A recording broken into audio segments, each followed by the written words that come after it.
Okay team, we're talking about the alternate segment theorem, and the alternate segment theorem states that the angle between the tangent and the chord at the point of contact is equal to the angle in the alternate segment.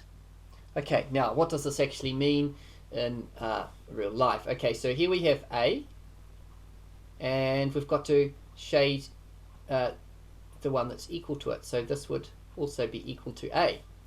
And this one here, B, the angle between the tangent and the chord at the point of contact is equal to the angle in the alternate segment, which is this one here. Now I'll do the same with this one, C. So this angle here ought to be equal to this angle here. And this blue one here, D, ought to be equal to this one here. Going on to the next one, E, our purple angle here, should be equal to this here.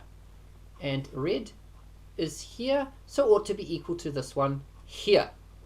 So that's roughly, that's the general idea of it, so it's pretty easy theory. Now let's practice this with a couple of examples from what I've set you. Now this angle 50 here, you can see that there's a tangent and it meets this chord here, so that we know that this angle here is also equal to 50 because it's the alternate in the alternate segment. Okay, and that means that we can now find x.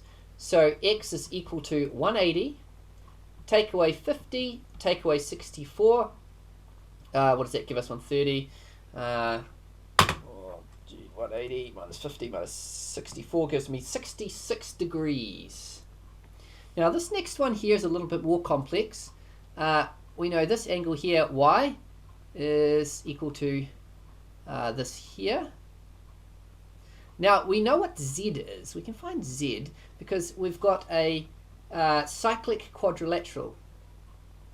Okay, you can see it's a cyclic quadrilateral. There are 4 sides and each of them is touching the edge of the circle.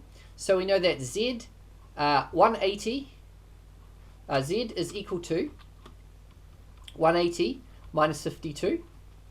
So 180 minus 52 gives 128.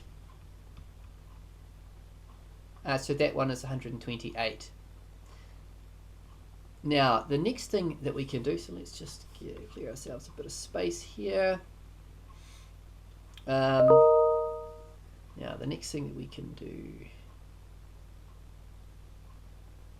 oh yes, okay, perfect. So we know that this angle here is 90 degrees because it's a tangent, and we also know that this is 90 degrees because you've got a chord, a diameter, and then this line going off of it and this line going off of it, so this is going to be half of that, so half of the 180 at the middle. So it's 180 at the middle, so this is 90, and therefore x is going to be equal to,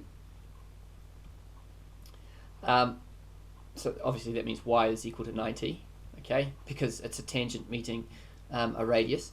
So x is going to be equal to 180 minus 90 minus 52, and that gives us 38 is equal to 38. And so that's a little bit of an introduction there. You're going to have to use some of the rules that I've already taught you this year, have a bit of a nut out and think.